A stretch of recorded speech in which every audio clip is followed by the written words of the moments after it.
South Africa salibingelela ngandza kwethu kuphi nakuphi khona ngey'ndawo ngezindawo nibingelwa uthuleleni umduduzi-ke ngwamkhwanazi.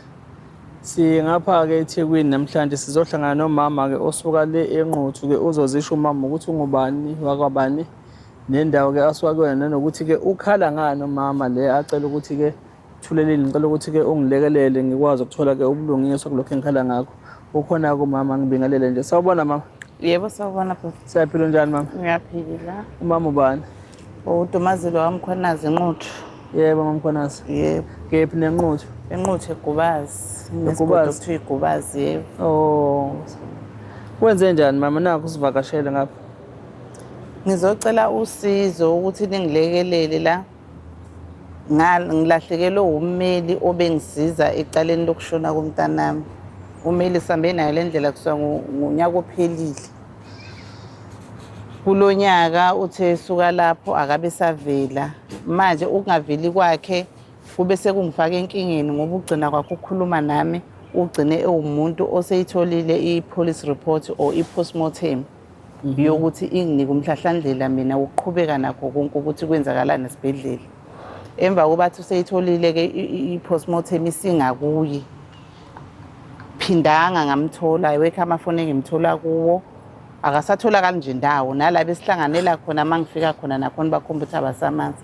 Manje ngicela nje usizo lokumthola ngikwazi ukuqhubeka ngoba manje i-postmortem ivalele ngisho iy'ngane zale ntombazane ayikwazi ukuthi kube khona ezikuthulayo okudinga ukuthi ngikusayine mase kune-postmortem. Okay mama ngizocela nje ukuthi nathi usibeke esithombeni kanye nababukele emakhaya ukuthi ngizothi uqashela umntwana wakho nommeli yini le eyenza ukuthi umntwana ashone esiyenza ukuthi kudingakala ummeli ngokushona komntwana wakho washona kanjani umntwana? Oh wahamba umntwana waye esibhedlela engeke ngisisho ngegama kodwa sise-Maritzburg ewumuntu oyokhipha isibeletho.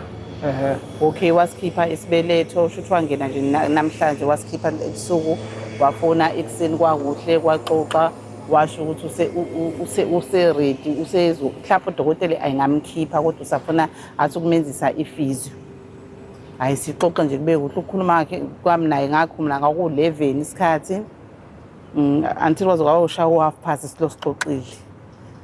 Kuthe kusuka lapho ngalo lolo suku sikhuluma naye sephumile etiyethi yonke into isikahle seshilo ukuthi kuhambe kahle.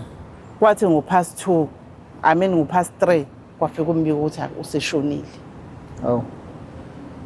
Iyasidida nje leyo ukuthi umbiko uthi useshonile kanjani. Hayi okay kulungile kwenziwa amalungiselelo. Ebese-ke manje sesifuna ukuthola i-report yokuthi kungani ushoniswe yini imbangela yakhe. Yeah. Umuntu owayephethe icala ngazi bathi ubani umseshi. Waney'nto ey'ningi. Okokuqala wafike wathi hhayi sengiyikhiphile mina i-police report ngiyinike enye ifemeli. Ngibuze ngithi yiphi ifemeli ngoba nawo amagama abhalwe phansi efemeli yalo mntwana lo. Wathi hhayi-ke kwakungesasingekho isidingo sokuthi ngibabuze ukuthi bawobani bathi bayamamemba efemeli. Ngathi mina kodwa uma ngifona ngifuna yonke imininingwane kodwa bona ubafunanga imininingwane. Umndeni wafunde futhi? Akafuni ukusho lo mndeni ukuthi owaphi. Okay. Hayi kukhomba ukuthi uyangihlula-ke ngoba kwakuyibhunu siyahlulana ngenkulumo ngitshela ukuthi-ke ayikho into azongisiza ngayo. Yila okwazi kwangenza ukuthi ngingenelele ukuthi ngithole ummeli ozongenelela kulo mseshi athole le police report. Okay. Ma ngimthola-ke lo mmeli akhombisa ukuthi uyayilandela impela into uyayilandela into until azayithole le police report. Kunezinto ezavimba lapho even imoto yakhe le ntombazane yathathwa ibhenki bathi mama ngokubhalwe la sizolinda i-police report ezosichazela ukuthi akekho no imember yefamily involved kwekuhambeni kwakhe ngoba kuyacaca ukuthi kunesandla. So imoto sizoyithatha. Okuningi sesokutshela uma usufika nalawo maphepha lawo. Kuze kube manje akazi lo mmeli-ke bese siqhubeka nommeli until ummeli azangilahlekile angabibikho angisamtholi nje indawo namafoni ayesinike wona ngisamtholi. Yileyo nje inkinga yami ukuthi ngithole yena noma angazi ukuthi nje baba uMkhwanazi angisize kuqhubeka ngoba yona i-closure ngiyayidinga ngoba namanje ngisakhala angazi kwenzakalani esibhedlela. Ubesebenza uMtakazi? Yebo ubefundisa. Unabantwana? Yebo unabo. Okay. Kule azaye esibhedlela yini kwakhona ukugula kumphatha mhlawumbe azathi sathi ukukhipha Ya wathi nje unamapeni angawezwa kahle mangabe so wayeseyathola ukuthi bathi uqalwa yikhensa. okay So wayeseyasho ukuthi hayi mama kunoma ngilinde ukugula okuningi senginabo abantwana ngiyosikhipha isibeletho. Kwaba ukuhamba nje udrive imoto yakhe wahamba. Kanti akasizukubuya. Okay. Ngicela ukubuya ngize kanake ma. Umtholaphi lo mmeli? Umeli ngamthola eNquthu ngangiya enkantolo bethi angiyokwenza affidavit no authority bani letter of authority. Yebo. Okay. Ngangihlezi nje lapho nomunye uyaxoxa ngenkinga yakhe. Sengasho mina ngithi kade ngiyiqiqa nalento yala e-station. Akekho angilithola usizo liphelele. Station enkantolo. Enkantolo. Angilithola usizo. Usethi ke lo bhodi engimtholayo, zama ummeli wemama. Uyazi khona ummeli engimaziyo oSibanibani wakwaSibanibani. Hayi amacala amaningi uyawashaya. Ngithi mina engabe ngiyomtholaphi athi na amafoni akhe uyomfonela nje nixhumane mawuthi uyamdinga ngithatha amafoni kube ukuthi siyaxhumana ngamafoni angibize sihlangana khona sikhulume kube ukuthi ngisashodelwa imali angitshela ukuthi kufuna ngivule ifile ngemali engaka ngilinde ngize ngiyithole le mali ngivule ifile Malini kwaba 4100 ukuqala. Yes. Wathi sekulandela lapho esethi kunento afuna ayoyenza eMaritzburg. Angazi noma wayolanda wena i-report noma wayokwenzani wathi kufuneka kutholakala i-3500 wayifaka umfana wami lo-3500 salinda ukuthi kuzolunga nakhona ukwenza kwakhe kufuna siphushe ngemuva siphushe ngemuva lokho unama-case aseThekwini unama-case ePitori unama-case kuphi kodwa sithi nathi sisacela ukuthi elithi case lingene ohlwini luhambe libe khona. Yeah. Ngoba sekuze kwafika isikhathi sokuthi singamthuli ngoba manje namhlanje uJuly lo muntu ugcina ukukhuluma nathi ngo-April esitshela ukuthi i-postmortem isingakuhle. Okay. Postmortem futhi wayelanda epolice station. Washo wathi okokuqala nje okwafike kwenzeka wafika wasifonela washo wathi i-postmortem ibisifikile wathini bathi ayikhuluma into ekahle ngizothini yabe ukuthi i-postmortem akayi-understand akayizi ukuthi uthini useyibuyisele emuva. Ushone nomntwana? Ushone ngo-October 2024 ngoyi-1 zaka-October 2024. Yebo. Okay. 2024. Umuphi lo mndeni okuthiwa wafika uzothatha i-postmortem report nagcina nithola ukuthi obala? Asizange siwuthole ngoba kwakufuneka ukuthi siwuthole ngaye lo wayebanikezile ngoba asinawo omunye umndeni. Uma kumndeni ethi umseshi khona umndeni oyithathile nommeli ngapha uthi sikhona kuyena kwaphinde kwenziwe ikhophi. Angazi ukuthi kwenziwani kodwa nje uthina mina ukuze ngithathe ummeli ngamthathisa izathu sokuthi nakho uyangihlula phela manje umseshi yilokho ethi nayi ngihambisile kubani engangitsheli enokungijika njengenawo umusa nami. So ngase ngicela ukuthi mhlambe ummeli ngaba nezwi elizwakalayo. Mayiseyile futhi ummeli akakazange asho kuye ukuthi ingane yaphuma wabe esenza nje ngendlela e-right.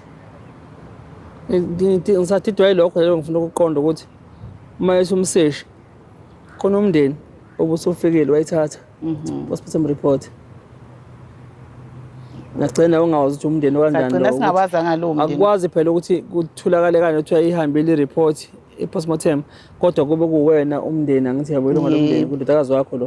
Ugcine ngatholakala ukuthi umuphi lo mndeni uyoyenzani lo postmortem report uyithathile. Akazange. But ke again ke nakho uthatha ummeli naye useveza ukuthi ummeli naye ikhona kuyena ngithi yabo. Yebo uyasho ukuthi ke ummeli uye after ibhunu selikhulume kanje. Yebo uye emva kokuba ibhunu sesikhulume nalo lakho ngakhomba ukuthi liyangihlula mina indlela elali liyenza ngayo.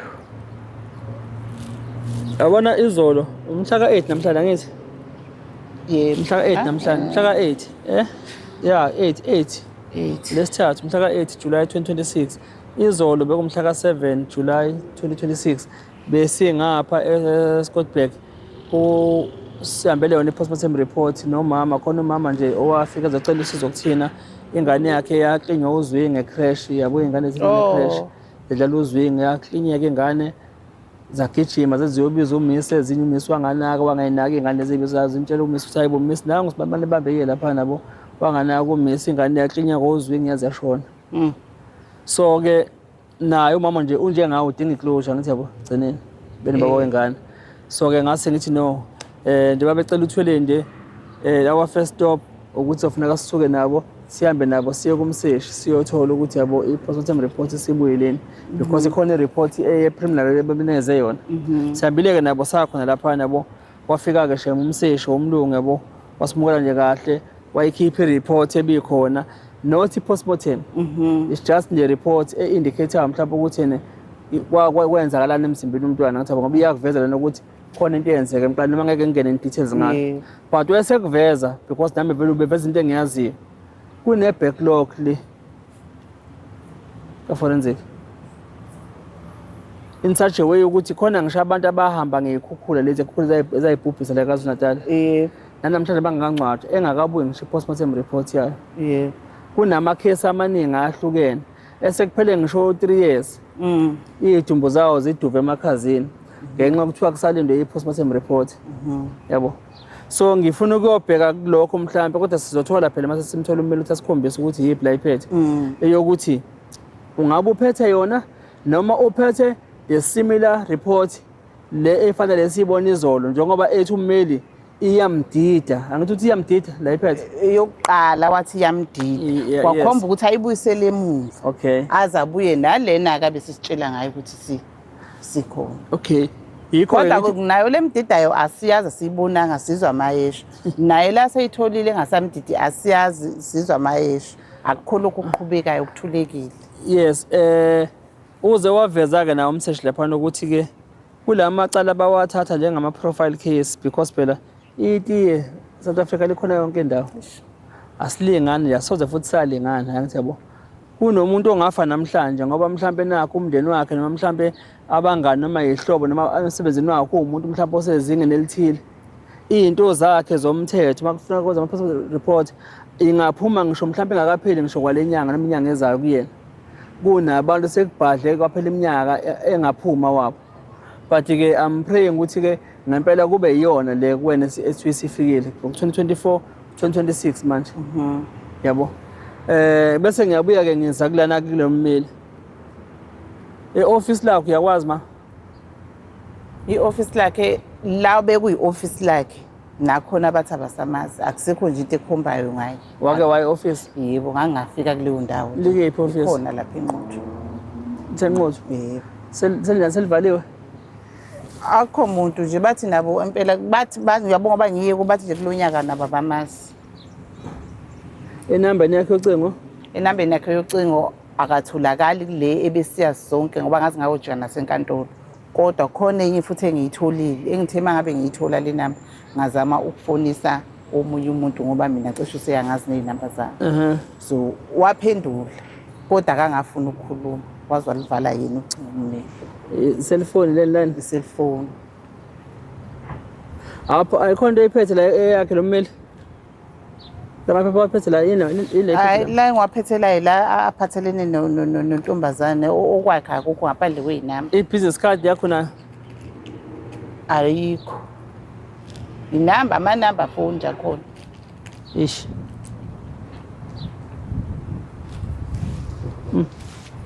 Igama lekhampani yakho uyalazi? Ilo firm yakho uyayazi igama libizwa ngani? Bengithi igama mina lakhe, kodwa manje mangabe sisho sisilapha uthi ikhampani le angaphansi kwayo. Yes. Okay. So sizozama nje ma ukukulandelisisa, but-ke abantu abaningi bayalimala ezintweni ezinjengazo lezi yabo. Ngoba uma mina ezithuleleni nginekhampani yabameli bese kungiqasha abameli ngaphansi, khona abanye abasafunda abenza ama-articles angithi abafunda ngaphansi kwami. Siyabathumela ey'nkantolo, sebeyakwazi ukuya ey'nkantolo bebodwa, angithi yabo abanye babo mhlawumbe uthola ukuthi bafike laphana bathola ama-client bangabe besawalethe office kumina bese bezenzela bona ngale yabo iyezwakala bazenzele bona ngale ba-collect imali ngale and so forth whatever bakwenzayo yabo besebenzisa igama vele lekhampani angithi yabo of which mangabe ukuthi kufika isikhathi sokuthi mhlambe lama articles abefuneka wenza manje service abefuneka mhlambe u12 months useqedile usiyahamba office kumina akasekho angithi yabo wena ngale usuzobuya mhlawumbe uza kumina uthi hayibo Thuleleni wangithatha imali umsebenzi wakho kanje kanti angazi ngabo angazi mali akho mali akafaka la office yabo leswa ngikubuza ukuthi uyakwazi ne-office lakhe ilo firm ibizwa ngani yakhe i-registered na uthi ummeli because ngizosuka nawe la manje ngikuse LPC uma kodwa uyazi ukuthi igama lenkampani yakhe belithini bazofika bakucheckele uma e-registered uzovela uma kuyikhampani yakhe le yabo uma kuthi akuyona ikhampani yakhe kuzovela lo nishoyo bazofonela khona bambuze uzothola lapho ukuthi ngempela ube khona ngaphansi kwayo leyo nkampani uphi njengamanje angithi yabo usasebenza yini yabo nayi i-complaint engenayo angithi yabo ngoba lo ngitheni ngisho ukuthi ngathatha lo onginikela amanamba ngithe manje ngibuza ukuthi bakwethi sengize ngibuye kwesibili uphi akangafuna ukukhuluma kahle kodwa wakhumba ukuthi ula eThekwini wathi unomsebenzi awutholile la eThekwini sesebenza ngapha eThekwini usho kanjalo lesithombe sakhe awunazo uyazi mina lo muntu ungixakele ngoba even ilokhunjana yakhe iPP yakhe useyikhiphile sekublank nje cha WhatsApp akablockile phela abantu abablockile kwambona umuntu ngani ayi angiboni ukuthi ungiblockile ngoba even ngingafonisa omunye isho the same thing noma ngoba ngike ngaya ngisho enkantolo bafona bathi ngelikhunje liqhola hayi siyamazi mpempe ayingena usiniko nayo ngabanika le abanayo bayamazi enkantolo yakhona ngale nqotho bayamazi okay ngoba mina ngikathi ngifika bathi kwenziwa yini angezi kuwe ngoba uke wafika emavikini amabili edlule ezo-attend enye icase makuwumuntu owaziwayo it's not about ukuthi mhlawumbe sekukhona that much complaint angithi abo against him it's just ukuthi wena udinga ukuthola le report mhlawumbe ukuze uzokwazi ukuthi-ke uqhubeke nawe ufinele usizo angithi yabo nakwabanye abantu yena akabuyisa i-report nami lokho engikukhalelayo ngoba manje izinto ey'ningi zisho ukuthi after 3 years ngeke sakhona ukuyilungisa yes umntwana ngimtshelile angithi khona umdodakazi wakho lopho ohlala phesheya umshana nje ube ngizama ukungisiza ngoba phela ukuze ngithole wena mina uyena obengimele lo mntwana ophesheya ngatshelwa uye nje nami ethini wathi malumazi umuntu ongakusiza nangina ngazama ukusenda imessage ayangabuyi wabuza ukuthi usubuyile ngamtshela ngathi hayi cha ngoba sesixhumanisa yes South Africa kunondodakazi wabo mama yabo umndeni omshana wakhe ohlala phesheya uyena kubo sithintile wachaza kudaba lika mama ngoba mama nemali yokugibela ubengenayo nikoyena nginayo nje yes yabo ngase ngimchazele khona iprocess yonke ukuthi ihamba kanjani so akabiyele kumama mchazele wasethi no uzocela uthi simuphe usuku umama ukuze eze ngapha azosibona usuke enquthu nje umama yabo ufika izolo walala nje ehlotsheni la cabanga masiqeda funa akabele khona enquthu mhlawumbe uzohamba kusasa ufakele uyena ngisho imali usesilowo phesheya ngoba ngimchazela ukuthi into ebhlungu ngalento ukuthi whenever wanna do mhlawumbe civil claim noma lo suit against isibhedlela noma ngale mhlawumbe uhulumeni noma ngabe yini ine minimum period yesikhathi esibekiwe once kwaphela sona icase yakhe isuke silapsile ngekusakwazi ukuthi yabo ngisho ngabonakala icase ukuthi nansi ngempela ubuthe ngobe kula ngeke besakusiza once kwaphela lesi sikhathi lesi yabo this is why ke the nayo umshana phesheya lapha no akakuphuthumise kakulethe ngala ngathi nokwami kuzoba ukuthatha nje ngikuthi lapha ne-LPC kuthi futhi usohamba nawo uhamba ngemoto ngithabe ngizonidirect nihambile nina ngithabo ukuze nifike nithole information lapha egcwele mina ngizobe sengizwa ngani ukuthi uyavela yena ummeli noma kayena nommeli angithi yabo failing which ke sesingazama ke mhlawumbe ukulekelela ke phela ngoba uthi khona inamba atholakala kuyona ngithi yabo iPhone la ngithi yabo and then also to trace ukuthi ubani nanokuthi enkantolo bayamazi enkantolo balayize nayo ukuthi no uyadingakala please une client yakhe phela wavula ifile ke nangithi wakhokha usikhokhe imali nike nonke shuthi nje ngathi u7,300 600. Yes, we client yakhe yabo. Akeze kuwena if engathi uzophana nomsebenzi akungapheli icala lela ngithi yabo. Asho but abuyise okubhilonga kuwena njenge lokudingala le postmortem report ngoba iyona ozokwazi ukuyisebenzisa from whatever ufisa ukuyenza ngayo ngithi yabo. Ngicabanga ukuthi iyona edinga kakhulu angithi. Kuningi nje. Nanokuthi uma ngabe akubuyise nje konke asho ukuthi yena uhambe wafika la noma ngenzeka mhlambe ngithola olunye usizo lommeli ozoqhubeka kodwa azi ukuthi usuke njengamanje ngizothi kubani uyephi wenzani. Yes phela mangabe mama angithi wavula ifile kuyena. Yebo. Okay nakhuluma nathini naye ulethe icase kuyena wena uthi ngishayelwe umntwana nisolo budedengu besibedlela. Khona into engifuna ukuthi ngicacise kuwena before uzovula ifile usayizwile iclaim yakho ukuthi icomplaint yakho ithini bese kuukuthi athi no ngizoyithatha icase mhlambe ngizokwenzela icase ukuthi ngisibophe isibedlela mhlambe ngifuna ubophe isibedlela ngalenganisa bese kuba ukuthi khona ekuthiwa i-contingency agreement yokuthi awunamali but uyafuna ubulungiswa uyafuna iservice yami but ke nginqotha awunamali icase nami ngiyayibona ukuthi ingasebenzeka ngizongena icase ngiyenze kuyothi mase ikhokhile uhulumeni nami bese ngithathe yami imali bese ngithatha imali angazi ukuthi navumelana ngani naye mama yebo. Cha sho thina savumelana ngakho lokho wathi mama into ozoyenza wena uzovula ifile. Okay. Akukho okunye ngizokuthatha kuwo. Alright. Until ngize ngihambe nale case ngoba mawuyibe ngendlela engiyibona ngayo nangendlela okugwajaza ngayo iclean yakhombisa ukuthi ukanjani. Okay. Kuyothi ke mangabe isengisibophile isibedlela sabhadara yilapho ke nami ngiyobe sengibhadare kakhona. Okay. Ngiyabonga ke makuthi ngiyacaseleka nakho la ngifuna ukuya khona. Ikhona into akusayinzayo nakuloso sivumelwano nisayini? Asikusayinanga phansi. Anisayinanga? Yebo. Ile nto phela i-contingency agreement ifuneka ngabe ikhona la esho khona ukuthi naye i-percentage lakhe liyoba ngaka uma sekhokhiwe estate yabo noma i-department ngoba anikwazi ukuhamba nomuntu nizinge linyamazana yabo ungazi ukuthi lenyamazana masibamba singake sami isiqhandi la ngithi yabo because ikusasa usangayibamba inyamazane bese vele ndala vela kunika amanqinamba enyamazane yonke ngithi yabo uyophika uyothini.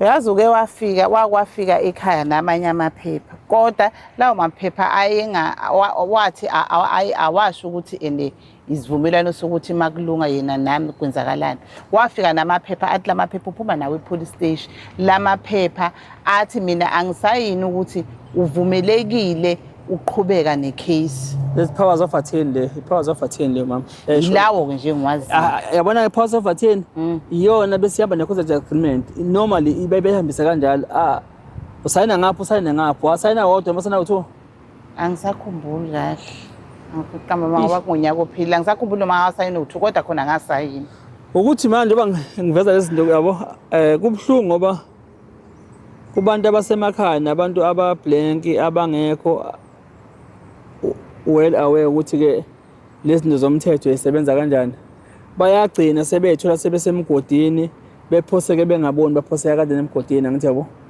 ngoba kusasa uyuthola ukuthi njengoba ukhala kanje angene kummeli sithi nangu ummeli mhlawumbe ozokusiza bese ethi uyafika ambhalele ummeli lo wakho ngoba kuzofuneka phela uterminate naye imandate wamnikeze yona termination yabo yemandate ezofuneka isuke kulommeli iye kuyena yabo asazi ngalo uzophendula thini nathi umama mhlawumbe nasi sivumelane ngasenza naye mina ngithi yabo ukuze ngidedele mhlawumbe ifile lakhe la yonke into bese ngiyenzile khiphani imali engaka yabo izinto ezikhona ezenzakala hayi ngenzakala khona kodwa mangabe ngalisayina kusho ukuthi akalichazanga ukuthi lana ngoba ngiyalikhumbula lela lichazayo ilelo ke iphutha ukuthi ngapha ummeli mayekunika yena ngoba usuku senolwazi ukuthatha kube easy but nawe ngapha osayinayo into ongayiboni kahle nongayiqondi awuphoqiwe phela cha ngicela unginike ngihambe nayo ngiyohlolisisa kahle ngithola abantu abazongiluleka ngayo ukuthi i-right lento ithini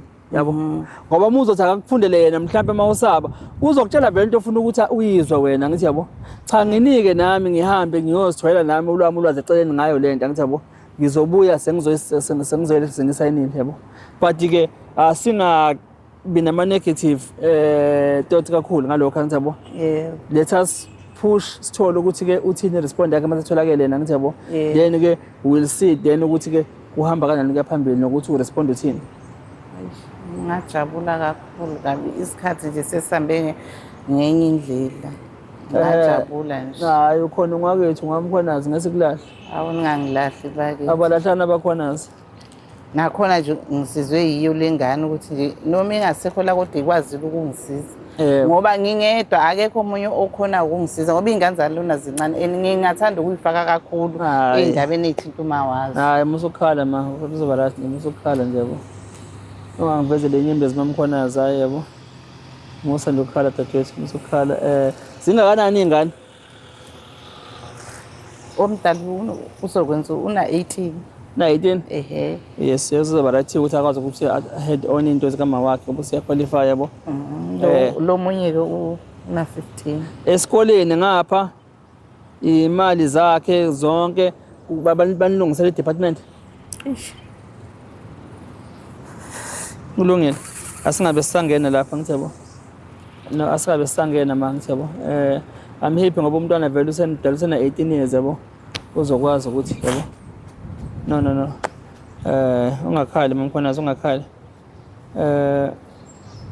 sizokwenza kusemandleni ethu thina njengothuleleni yabo yebo kwesingenawo amandla sizobacela abangeza basifake isigxa laba ngithi yabo yebo babambe baqhubeke nabasiphushise lemilo yabo ukuthi bakutakule yabo yebo but-ke okwamanje ake sibhekane-ke nalokho osilethele khona phezu kwetafula kusikusize khona uwele khona indlela yakho ihambe nje ihleleke uma kukhona futhi lapho ubuniqhuzuka khona thina siyohlala iminyango esivulekile umemeze Thuleleni siyoza futhi yini eqhuzukayo siyigudluze ukwazi ukudlula ngithi yabo sikulele kuyona yilokho ngajabula kabi yebo ma sengahlala nje nginezifo nje sengigula ngazi ukuthi ngigulisa yini ngoba ngifuna nje ukwazi ukuthi kwenzakalani mhlampe ngingaphola no I think ngamahebo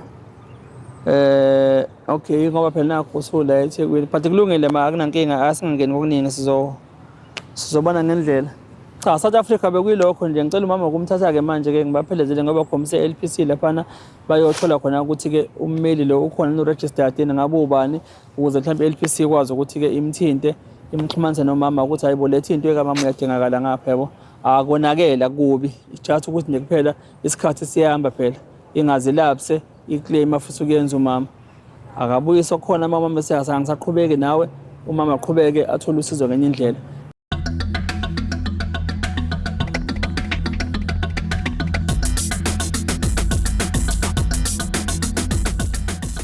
South Africa sanibingelela nganza kwethu kuphi noplani khona ngeendawo ibingelwa ke uThuleleni igama ngumduduzo ngwamkhwanazi namhlanje ngomhla ka9 July 2026 izolo ke njengoba bekumhla ka8 ngeke ngahlangana ke nomama udadewethu ke osuka ngapha eNquthu umamkhwanazi obesuka eNquthu ezobona uThuleleni ngenkinga ke anayo ekuthini ke wadla ke undodakazi wakhe esibhedlela ngendlela futhi ke engabagcwelisi bomndeni bayidinga ukuthola impendulo ukuthi ke yini eyenza noma yaba imbangela ukuthi kuze ke kudlule ke undodakazi wabo so ke ufikile udadewethu izolo sakwazi ukuthi simbone saxoxa naye saluza udaba lwakhe salilalela sabona ukuthi ke ikuphi la singamyalela khona ukuthi ake ahambe aye khona ayothola ke izimpendulo kuqala ukuze ke sizobe sesazi ukuthi ke yini ayitholayo nokuthi after that ke singamlekelela ngokuthini ke namhlanje ke njengoba ebuyile ke uzosichazela ukuthi ke uhambe kanjani eLPC sawubona ma yebo sanibona ngiyaphila njani ngiyaphila ngicela ukhumbuza abantu ukuthi yini ebekulethile osuka le Nquthu uzobona uThuleleni la eThekwini ukusuka kwami le Nquthu ngizobona uThuleleni ngisukiswe isimo sokuthi ummeli angisamtholi indawo ukugcina kwami ukukhuluma naye wangitshela ukuthi lento ebesiyisebenza i-postmortem useyitholile singakuyo manje mase kufuna ukuthi azosazisa ukuthi ithini or ayilethe kithi akasatholakala indawo akasatholakala emafonini akasatholakala nje indawo ilapho engize khona ngizocela usizo lokuthi ake ngifuniswe ngithole usizo ukuthi ngimthole ngizwe ukuthi kwenzakalani okay shuthi kizolo ke sakhuluma ke noThuleleni wayeseyangitshela ukuthi angiye LPC nangempela ngihambile ke ngaya lapha eLPC bamsesha ngamagama akhe la bengibatshele wona cha bamthola ukuthi uwummeli impela yena kodwa usesuspendiwe futhi ususpendwe ngonyaka ophelile ngoNovember. Nabo futhi abamtholi, bayamfuna abamtholi. Yilokho-ke engibuye nakho izolo ngase ngiyabuya ngizotshela-ke ubhuti uMkhwanazi ukuthi sengithole ukuthi. Bathi bayamfuna, bafuna ukwenzani? Bathi bayamfuna ngoba baze bafonelana nabanye ukuthi usibani ukuhambani ngaye. Wathi lo hayi usesuspendiwe. Kodwa siphe kwakhe siyamcinga inkinga simthole kufuneka abuyise wonke amafayili abesebenza ngawo ukuze sokwazi ukuthi buyisile kubanikazi kanye simnanikeze abanye abameli abazoqhubeka nalawo macala. Inkinga yithi akatholakali. Okay. Inkinga-ke leyo phela mabhekene nayo. Eish. Inkinga-ke nje leyo. That's why bengithe nje izolo ngeke ngixoxe nawe kakhulu ngithi ukukhanyisela ukuze ube nesithombe esikhanyayo ukuthi-ke uma udila nommeli-ke yini esuke ngempela okufuneka uyilindele nelindelekile kuyena ummeli yabo.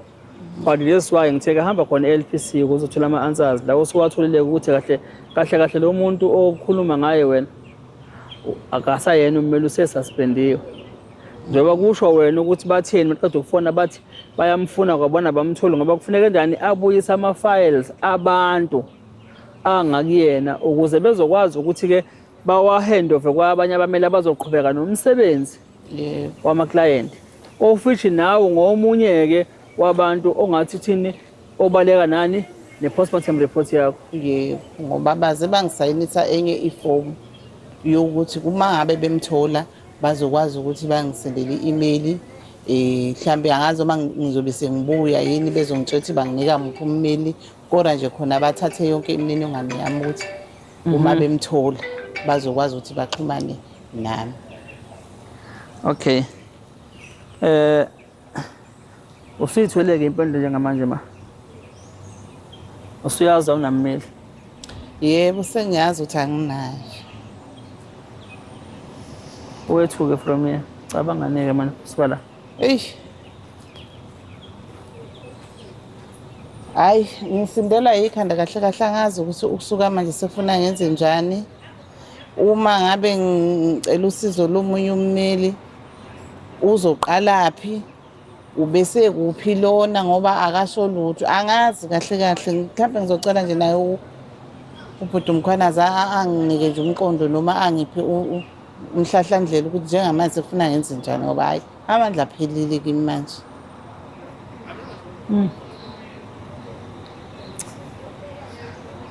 Kulukhuni kanti futhi ngiyazwelana kakhulu nawe ma yabo ngoba ngisho nje ukuthi ibhlungu into yabantu bedinga usizo lomthetho bese befika behlangana nabameli abazodlala ngabo because lo mmeli wakho njengamanje bese out nje from la ngithabo the bench akasayena ummeli ngithabo useyazazi yena ngithi ukuthi akasayena ummeli.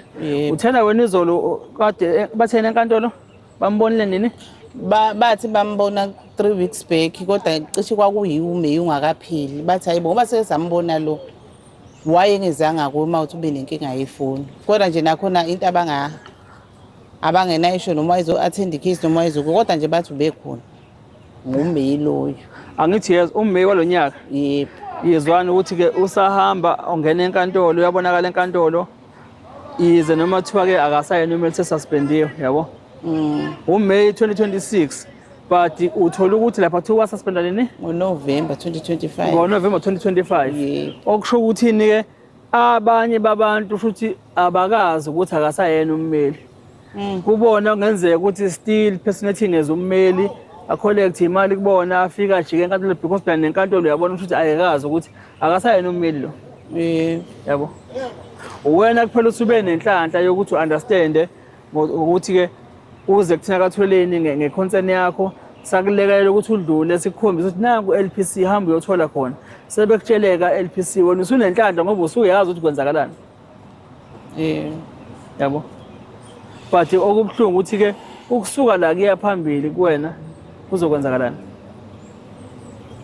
ngoba phela nesikhathi asimile siyahamba nje nami usewungikhalisa ukuthi isikhathi asimile siyahamba ngoba angazi ukuthi wayethuleleni engasho ukuthi amandla akasephelile la khuluma uyafona uyasho uyasenda ama-message uthi uko Cape Town uthi kuphi ukuthi wayevede engasesiwe ummeli from January. engingasazi-ke noma ngempela le postmortem unayo esandleni ngoba phela yena uyithole nguMeyi. Lo Meyi lo abengasesi ummeli angazi. Into efike ibe buhlungu nje kakhulu mama yabo. Yiyo leyo ukuthi esedeni lakho nawe isikhathi asikumelile isikhathi. Ekutheni umntwana wakho nawe kutholakala impendulo nama-answers angithi yabo. Yena ngale njobe ehamba nomsebenzi wakho kungewona wena wedwa nemisebenzi yabanye abantu ngoba njengoba besho ukuthi bayamdinga e-LPC ukuze ezobuyisa ama-files abantu bakwazi ukuthi-ke banike abanye abameli nabo labo bantu othola ukuthi isikhathi nabo njengoba sishaya wena nabo sizobashaya yabo isikhathi yabo igcine-ke imisebenzi yabo mhlawumbe ilapse yabo. Okubuhlungu kakhulu ukuthola ukuthi ummeli uyastrike out of the bench yabo. Uma bemstrike out ukuthi bemxebula idisk engasayena ummeli uthola ukuthi uthatha umsebenzi wakho aye kwabanye abameli noma komunye ummeli egugusheka namafayileni umsebenzeni angithi yabo. Afike mnganami sengibe nenkinga la kanje ngithi yabo but nanku umsebenzi engiwuphethe yabo. Osebenza sengisebenzisa ngicela ukuthi-ke uqhubeke ufake ngaphansi kwena usebenze yabo wena ngithi yabo uzoqede ubuye sikwazi ukuthi-ke sikhathe imali. Akubona-ke bonke abantu akwaziyo ukuthi alenze iqiniso ummeli ukuthi akulethele imali yakho yabo. But nakhona futhi umthetho awuvumi ukuthi usengathatha ifayela lakho noma umsebenzi wakho ayohand over komunye ummeli ngaphandle kwe-concern yakho. Ngoba kahle phela ummeli usuke eqashwe wena iclient. Wena futhi umnikeza imandate yabo. Akakwazi-ke ukuthatha imandate yena agijime ngaphandle kwe-concern yakho bese uyoyi-hand over komunye umuntu yabo imandate yakho. Njengoba umnika umsebenzi wena uma yena esebe nenkinga kufuneka abuye axoxisane nawe ukuthi hayi nangu umngane wami ngithi ngicela aqhubeke nomsebenzi wakho. Noma ngeke kangene kokuronga akwenzile ukuze kwaphoqela ukuthi-ke baze bamxebula idisk yokusebenza ngithi yabo. But mayithi hayi mhlawumbe hayi nangu umngane wami engizocela aqhubeke nomsebenzi wakho ngithi yabo nami ngizobe ngikhona kodwa ukulekelela. At least usuyazi nawe ukuthi une-concern ukuthi hayi akaqhubeke lo mmeli yabo. Ngoba kusasa uzothi bese iqhamuka nalo mmeli ethi ufuna imali engaka awumazi wena lo mmeli. Awusananga consent form nalo mmeli awusananga pause of attend nalo mmeli wena yabo. Kwama chances ukuthi leyo mali leyo uzuyithola okungenzeka ukuthi kwawona awasekho because isangaphuma imali makuthi uyaqhubeka neclaim yakho bayikhathele imali nommeli wakhe noma umngane wakhe lothi uqhubeka neclaim phele kanjalo njengoba usele kumanje nje kanje ongamtholi. Hayi.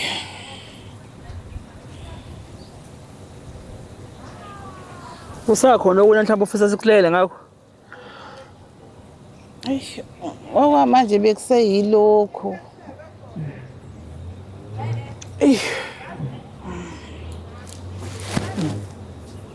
Bekuseyilokho nje angazi ukuthi ngizokwenza angazi ngempela futhi angazi.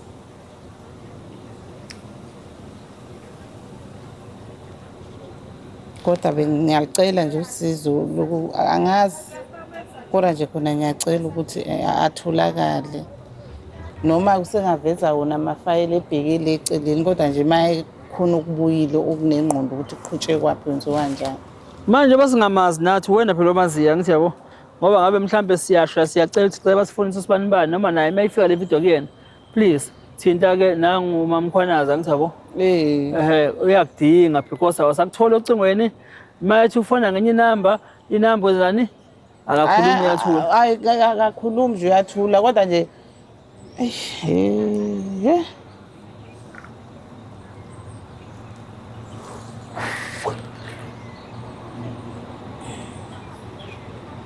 yebo mamkhwanaza. Angazi manje ngenze njani kodwa nje ngiyacela Nkosi yami naye uya Msukhala sasa. Msukhala ma. Ukuthi ongiphatha kabi uyazi ngisho ekhaya. Yes. Befuna ukuthi mayebona sekunenkinga eze kimi ngoba wazi ngisho ngiqala ukuvula ifayili nayo inkinga engangibhekene nayo ngangihamba ngeenyawo ngize uye edrop. Msukhala tathathi msukhala. Msukhala ma. Mangabe ukuthi uyayibona le video abuyisa unembeza acabangele lezi ingane engiyilwelayo ziseyincane zibuthole nabo ubulungiswa. Ubani lesimfuna ummeli balo lesimfuna?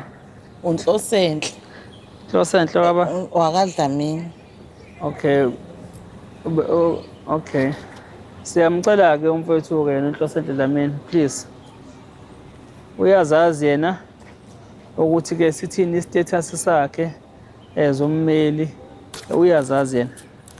But ke unfortunately umama ke uMamkhwanazi naye useze wahamba waze wathola ukuthi sithini status sakhe.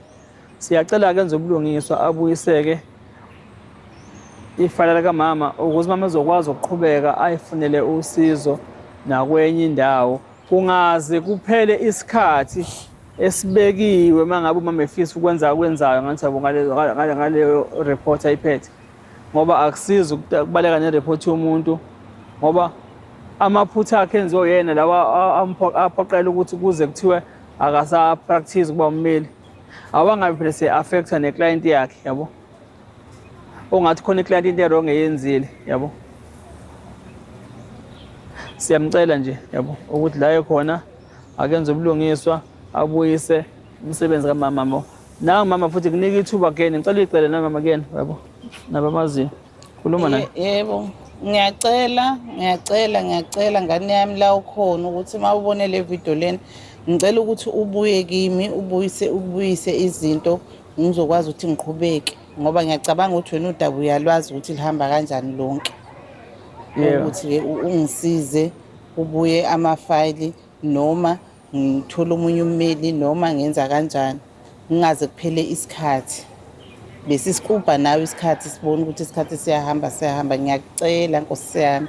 Mangabe ukuthi mhlawumbe uyasaba ufone uwadrope ndawana thizeni akunankinga akusiyimpi angilwi ngiyacela. Na siyabonga ma. Hayi ngiyabonga. Siyabonga. South Africa ilokho ke ngithe asimthola umama namhlanje siphinde sikwazi futhi ukuthi ke sithole i-feedback ukuthi ke after sithezwe la ka-LPC utholeni nangokusasinika le report nesimo ukuthi njengamanje ubheke nasiphi isimo. Siyaphinda ke futhi njengenhlangano itholeni siyanxusa ke kuyena umfowethu seshiwe ngegama ukuthi ke mfowethu please yenza ubulungiswa uxhumane nomama ukuze ukwazi ukubuyisela umsebenzi kamama akwazi ukuqhubeka ayifunele usizo. Mina Mduduzi wakamkhwanazi ngaphansi kwenhlangano Ithuleleni Organization siyabonga nisale kahle emakhaya.